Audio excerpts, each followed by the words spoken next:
शिवसेना उद्धव बाळासाहेब ठाकरे पक्षाचे खासदार अरविंद सावंत आपल्या बरोबर आहेत। सावंत सर, उद्या मवियाकडनं जोडे मारो आंदोलन आणि मोर्चा काढण्यात येणार आहे। खरं तर ह्या सगळ्या आंदोलनाचं स्वरूप कसं असणार आहे? तुम्ही संपूर्ण आता पाहणी आढावा घेतला। मुळात आदरणीय उद्धवजी, आदरणीय शरद पवार साहेब, आदरणीय काँग्रेस पक्षाचे नाना पटोलेजी किंवा आणखी त्यांची सगळी वडेट्टीवार असतील, ही सगळी मंडळी उद्या पहिल्यांदा नेतृत्व करणार आहेत एकत्र। ते पहिल्यांदा हुतात्मा स्मारकावर जातील, तिथं हुतात्मा स्मारकाला अभिवादन करतील आणि त्यानंतर हा जोडेमारो मोर्चा जो आहे ते आंदोलन पुढे सरकेल आणि मग वाटेमध्ये वंदनीय हिंदू हृदय सम्राट शिवसेना प्रमुख श्रीमान बाळासाहेब ठाकरे यांचा पुतळा आहे, तिथं पुन्हा अभिवादन करतील आणि तिथून मग गेटवे ऑफ इंडिया म्हणजे भारताच्या प्रवेशद्वारावर येतील, इथं छत्रपतींच्या पुतळ्याला अभिवादन करतील आणि या मोर्चाला संबोधित करतील। खरं तर काल पंतप्रधान नरेंद्र मोदी मुंबईच्या दौऱ्यावरती होते। पालघरच्या वाढवण बंदराच्या भूमिपूजनाच्या वेळेस त्यांनी जनतेची माफी सुद्धा मागितली की छत्रपती शिवाजी महाराजांचा मालवणमधील राजकोट किल्ल्यावरती जो काय पुतळा पडला त्या संदर्भात जनतेची माफी सुद्धा मागतो असं त्यांनी सांगितलं। काय उपकार केले का? कधी मागितली? पडला कधी? निवडणुकीच्या तोंडावर डोक्यात ठेवून मागता का माफी? कळत नाही का लोकांना? महाराष्ट्र इतका दुधखोड आहे का? मग देवेंद्रजींनी माफी का नाही मागितली? जरा विचारून घ्या ना, त्यांनी मागितली का? मागितली आहे नाही ना? काल आला असेल नाटक करण्यात त्यांचा कोण हातदार का? इथे छत्रपती शिवाजी महाराज टर्मिनसवर टाहो फोडतोय मी पार्लमेंटमध्ये की त्या इमारतीच्या समोर राजसिंहासनाधिष्ठित छत्रपतींचा पुतळा तिथे लावत नाहीत। हे यांना छत्रपती शिवरायांबद्दलचं प्रेम। मग तुम्ही वल्लभभाई पटेलांचा पुतळा कसा लावला? ते आम्हाला आदरणीय आहेत।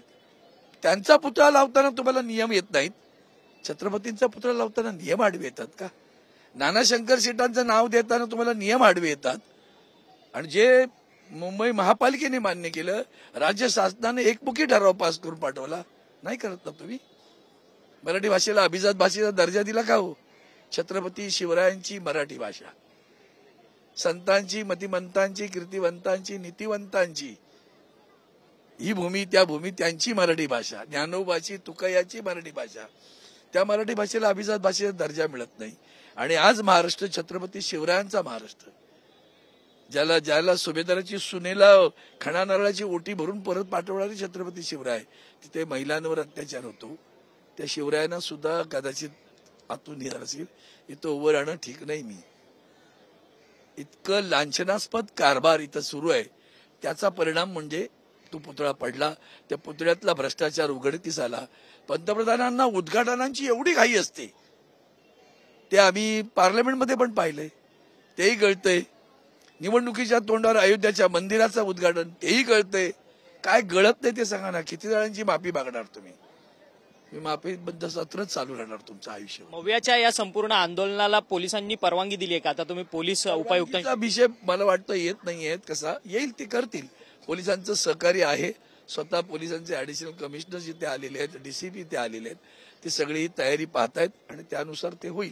परवानगी दिली नाही तरी आंदोलनावर ठाम 100% ना।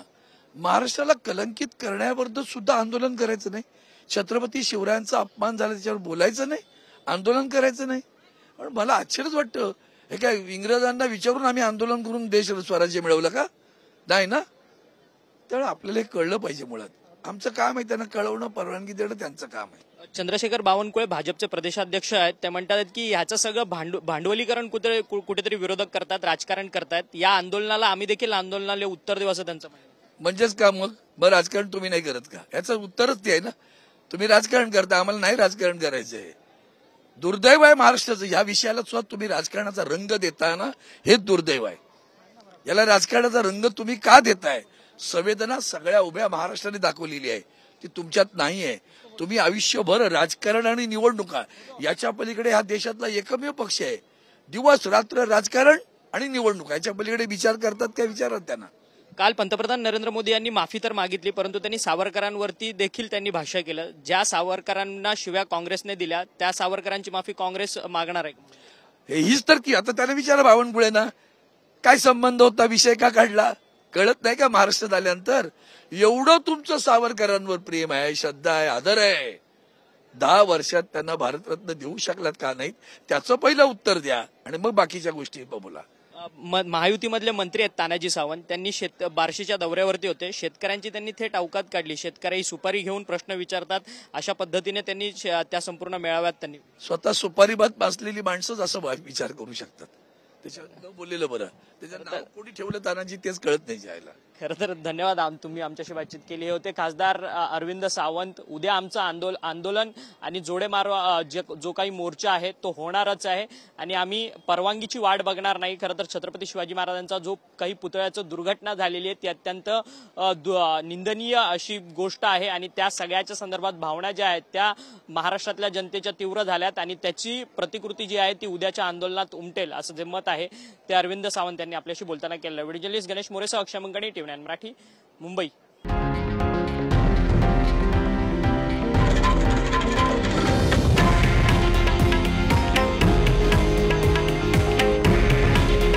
हे आहे देशातील नंबर 1 न्यूज नेटवर्क आणि आपण पाहत आहात TV9 मराठी. काळजी तुमची, हित महाराष्ट्राचं.